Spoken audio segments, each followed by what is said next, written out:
สวัสดีครับสักนะสั่งกลับมาอีกแล้วนะครับ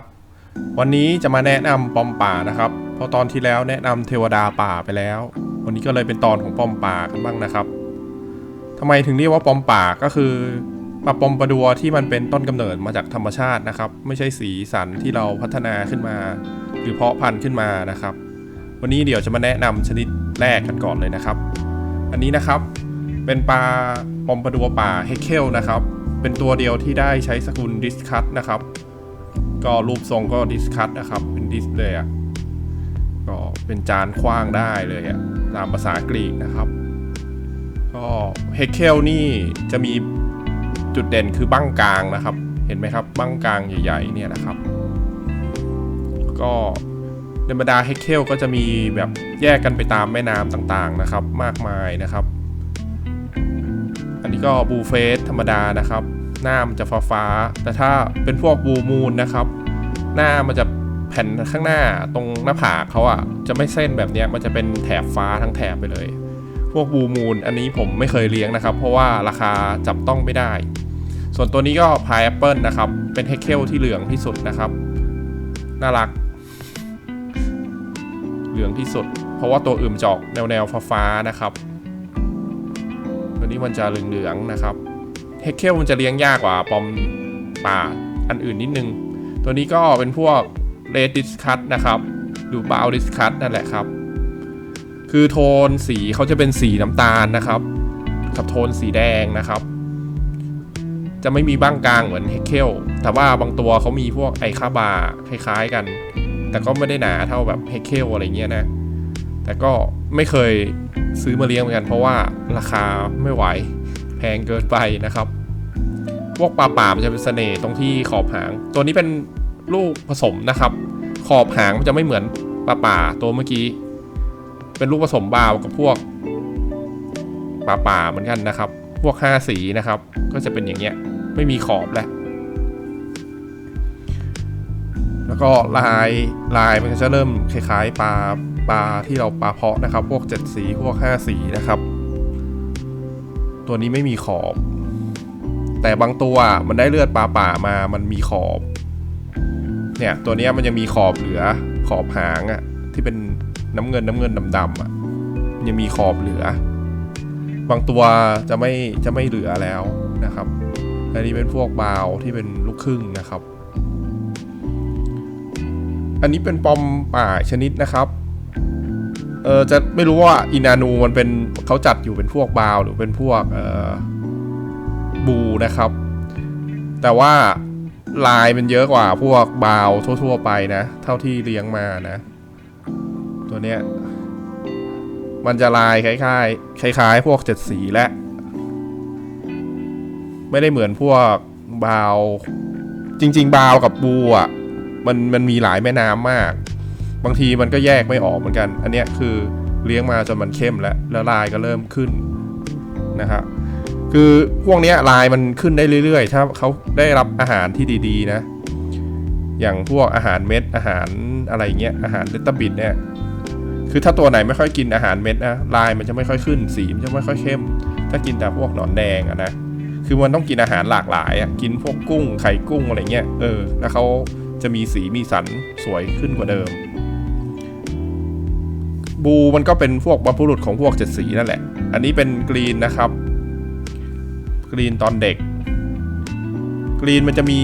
กรีนนาเนกับพวกกรีนเตเฟ่นะครับแล้วพวกกรีนนาเนมันอยู่ที่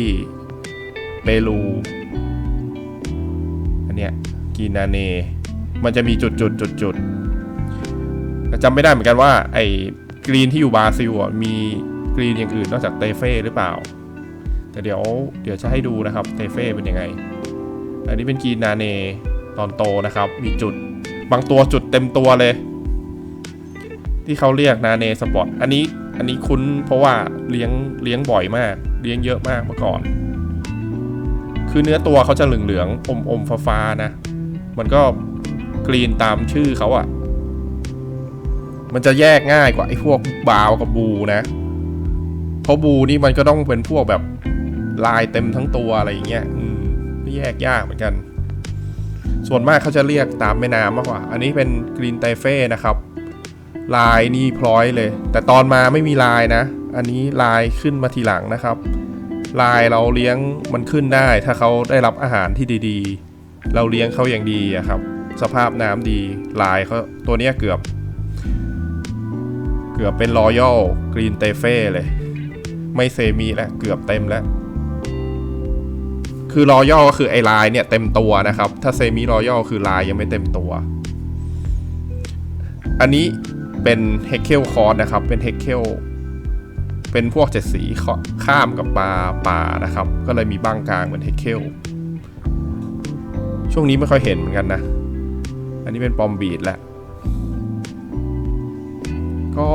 ปลาปอมป่านะครับเลี้ยงในตู้ไม้น้ำดีกว่าพวกปอมสายฝุ่นหรือว่าปลาบีดทั่วๆไปนะครับแบบพวกสายเลือดนกอะถ้าเขาเมื่อก่อนเขาจะเรียกเลือดนกคือพีเจียนบัตนั่นแหละพวกเชคเกอร์บอร์ดพวกอะไรเงี้ยพวกเลือดนกอะมันจะมีฝุ่นไงพอมันเลี้ยงตู้ไม้น้ำอะมันไม่ชอบไงคือไอ้พวกปอมนั้นอะเขาบีดเขาเพาะพันธุ์จนมันชอบน้ำกระด้างก่อยๆเราถึงต้องใส่เกลือไงแต่ป่ามันไม่ได้ชอบไงป่ามันเลยอยู่ในตู้ไม้น้ำได้สบายกว่าพวก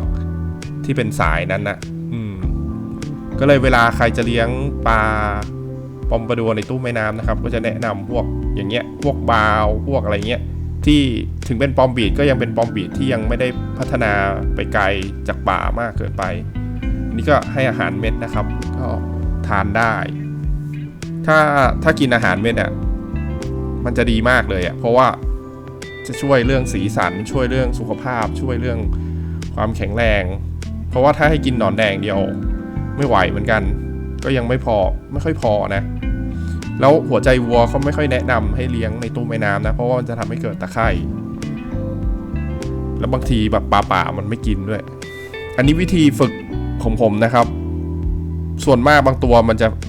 ไม่ยอมกินนะเราก็มีวิธีฝึกคือเราเอาหนอนแดงใส่กลวยไว้เนาะแล้วเราก็เอาอาหารเม็ดนะครับ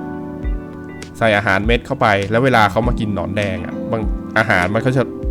หลุดเข้าไปอ่ะแล้วเขาจะได้เคยชินนะครับก็ฝึกอย่างนี้ไปเรื่อยๆนะครับจนเขายอมรับอาหารเม็ดไปเองคือตอนหลังอ่ะผมฝึกจนถึงขนาดเขาไม่ได้กินแค่เตตาบิดนะเขากินฮิคาริซากิซองดำของปลาทองหัวสิงเลยก็ใช้วิธีนี้แหละครับฝึกคือให้ปลามากินที่กล้วยนะครับแล้วก็ลองใส่อาหารหลากหลายหลากชนิดลงไปนะครับแล้วเดี๋ยวเขาก็จะคุ้นไปเองนะครับเพราะเขาจะต้องมากินอาหารสดนะเนาะปลาปอมส่วนมากจะกินอาหารสดแล้วก็ใช้วิธีนี้แหละฝึกไม่ยากนะครับเป็นทริคอันนึงที่อยากจะเอามาเล่าให้ฟังกันใช้กลวยหนอนนี่แหละครับเวิร์กอยู่เพราะลองฝึกมาหลายชนิดแล้วก็ปลาปอมนะครับถ้าเลี้ยงในตู้ไม้น้ำแนะนำว่าไม่ควรเย็นจัดนะครับติดชิลเลอร์ก็ไม่ค่อยดีนะครับเพราะว่ามันไม่ชอบเย็นขนาดนั้นถ้าให้ดีอ่ะคือคุมอุณหภูมิให้อยู่ประมาณแบบ27-28อะไรเงี้ยแล้วก็เลือกต้นไม้แบบที่มันทนร้อนหน่อยครับหลีกเลี่ยงพวกเฟิร์น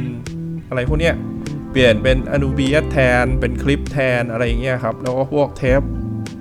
พวกหญ้าแห้วหมูอะไรเงี้ยครับบัวไม้ข้อก็พออยู่ได้นะครับแต่ว่าไม้ข้อมันจะรกไปหน่อยแล้วปลาเขาจะไม่มีที่ว่ายนะครับแล้วเราก็พยายามถ้ามันเป็นตู้ดินล้วนๆนะครับพยายามปลูกไม้หน้าให้เต็มนะฮะอย่าให้เหลือตรงเป็นดินเพราะว่านานๆไปดินเนี่ยมันจะแตกมันจะเป็นผงนะครับแล้วถ้าเราเลี้ยงปลาไปกินที่พื้นอะไรเงี้ยบางทีมันก็กินอะไรพวกเนี้ยเข้าไปแล้วปลามันก็ป่วยพวกผงดินอะไรเงี้ยคือปลาปอมมันก็บอบบางอะเนาะ ก็ต้องเตือนไว้ก่อนนะครับถ้าให้ดีก็อย่างที่ผมให้อ่ะผมก็ให้บนกลวยหรือดีที่สุดเลยคือปูทรายแบบผมปูทรายข้างหน้าไอโซนต้นไม้ก็ปลูกต้นไม้ไปไอโซนพื้นที่ปลาอยู่เนี่ยก็ปูทรายไปให้หมดแล้วเราก็ดูดทำความสะอาดทุกครั้งที่เราเปลี่ยนน้ำนะครับถามว่าเปลี่ยนน้ำบ่อยแค่ไหนถ้าเราขยันน่ะเปลี่ยนทุกวันได้ยิ่งดีเลยครับเพราะปกติปลาพวกนี้เป็นปลาที่ชอบน้ำสะอาดแต่ถ้าเรามีเวลาขนาดนั้นน่ะเราอาจจะเปลี่ยนอาทิตย์ละหนอย่างต่ำนะอาทิตย์ละหนเพราะไม่งั้นมันก็จะเป็นไอ้โรคที่ผมบอก เหมือนตอนที่พูดเรื่องอันตั้มอันนี้เป็น7 สีธรรมดานะครับเหมือนที่ผมบอกเรื่องอันตั้มก็คือมันจะเป็นโลกคุยขาวๆนะครับเกาะตามตัวจะด้านๆฟ้าๆแต่ปลาปอมเนี่ยมันเป็นง่ายกว่าเทวดาฉะนั้นเนี่ยเราต้องเปลี่ยนน้ำบ่อยๆเพื่อแบบให้น้ำสะอาดปลาจะไม่ค่อยเป็นอะไรนะครับคือถ้าให้ดีคือเจาะโอเวอร์โฟลอะไรเงี้ยแล้วทำระบบเปลี่ยนถ่ายน้ำอัตโนมัติอะไรเงี้ยก็ดีอันนี้เลี้ยงกับเทปนะครับแล้วก็พวกเทวดาอันตั้มปอมเพกเคลนี่กินเม็ดยากมากเลยนะถ้าร้านไหนเขาให้เม็ดให้เราดูนะแล้วมันกินนะและซื้อเลยนะซื้อเลยอ่ะซื้อได้เพราะว่ามันกินฝึกยากเหมือนกันอันนี้นะครับผมก็ติดฮีตเตอร์ตามที่บอกคุมอุณหภูมินะครับแล้วก็มันเปลี่ยนน้ำให้อาหารไม่ต้องให้ทีเยอะๆนะครับให้เขาพออิ่มแล้วก็ให้วันละหลายๆรอบดีที่สุดนะครับปอมนี่มันก็ถ้าตัวใหญ่ๆนะครับก็กินพวกคาร์ดินันกับพวกกุ้งได้เหมือนกันนะครับก็ถ้ามันห่างไซส์กันเยอะถ้าไม่ใช่คาร์ดินันแบบไซส์ใหญ่แบบไซส์ L อะไรเงี้ยไม่แนะนำให้เลี้ยงรวมนะครับก็หมดนะครับพวกปอมป่ากินได้นะครับมันไล่รวมจับกลุ่มกันแล้วก็กินนะฮะเหมือนเทวดานั่นแหละเพียงแต่ว่าไม่ได้โหดแบบเทวดาว่าเทวดามันแบบพุ่งไปปุ๊บคือปอมเขาจะรอแบบจังหวะเผลอๆอะไรอย่างงี้มากกว่านะไม่ค่อยแบบกระโชกโคกแหกเข้าไปล่าให้เห็นอะไรเงี้ยก็แนะนำว่าเลี้ยงแบบพวกต้าขนาดกลางนะครับเลี้ยงกับปลาแพะก็ปลาแพะธรรมดานะปลาแพะหน้ายาวไม่ได้นะเพราะปลาแพะหน้ายาวไม่ชอบน้ำร้อนแต่ปอมมันชอบน้ำอุ่นๆร้อนๆปลาแพะหน้ายาวเนี่ยมันต้องการออกซิเจนสูงพอมันโดนน้ำอะไรอย่างเงี้ยมันหายใจไม่ทันมันตายนะครับก็เลี้ยงรวมกับพวกเรนโบว์คองโก้เตต้าขนาดกลางนะครับแล้วก็เทวดาที่เป็นเพื่อนร่วมสกุลปลาหมอเหมือนกันนะครับแล้วพวกปลาหมอเล็กๆอะไรเงี้ยมันก็เลี้ยงรวมกันได้นะครับไม่ยากมันก็ดูเหมือนอเมซอนดีนะเนี่ยเลี้ยงไม่ยากครับแต่ว่าต้องมีวินัยในการเปลี่ยนน้ำคือเลี้ยงในตู้ไม้น้ำจ๋ามากเลยอ่ะมันก็ต้องทำใจนะเพราะปลามันจะไม่สวยอันนี้คือวิธีเลี้ยงที่ง่ายสุดคือใส่ทรายใส่ขอนใส่ฮีตเตอร์แล้วก็ปล่อยปลาไปเลยไม่มีต้นไม้มันก็เปลี่ยนน้ำง่ายดีก็เป็นอีกวิธีหนึ่งนะครับถ้าเราชอบเลี้ยงแบบอยากดูแลง่ายๆก็เลี้ยงกันแบบเนี้ยมันก็ง่ายดีนะไม่ยุ่งยากปลาไม่ค่อยป่วยด้วยแต่มันอาจจะดูแบบแห้งแล้งไม่ค่อยเย็นตาไปนิดนึงนะฮะอย่างในภาพหรือเราจะเลี้ยงง่ายๆแบบนี้แบบที่ผมเลี้ยงคือใส่กรวดแล้วก็เอาต้นไม้ทนๆมาปลูกนะครับแบบเทปอะไรพวกเนี้ยมันก็อยู่ได้นะแล้วก็คุมอุณหภูมิไม่ให้มันเย็นเกินไปนะฮะแค่นั้นแหละพอแล้วหรือจะแอดวานซ์ขึ้นมาหน่อยอันนี้ก็ต้องแบบใช้ฝีมือนิดนึงคือแบบดูว่าความสมดุลเอาให้มันกลางที่สุดปอมก็อยู่ได้ต้นไม้ก็อยู่ได้ปลาก็อยู่ได้อันเนี้ยมันอาจจะยากหน่อยอะไรเงี้ยนะครับก็ต้องลองดูนะครับ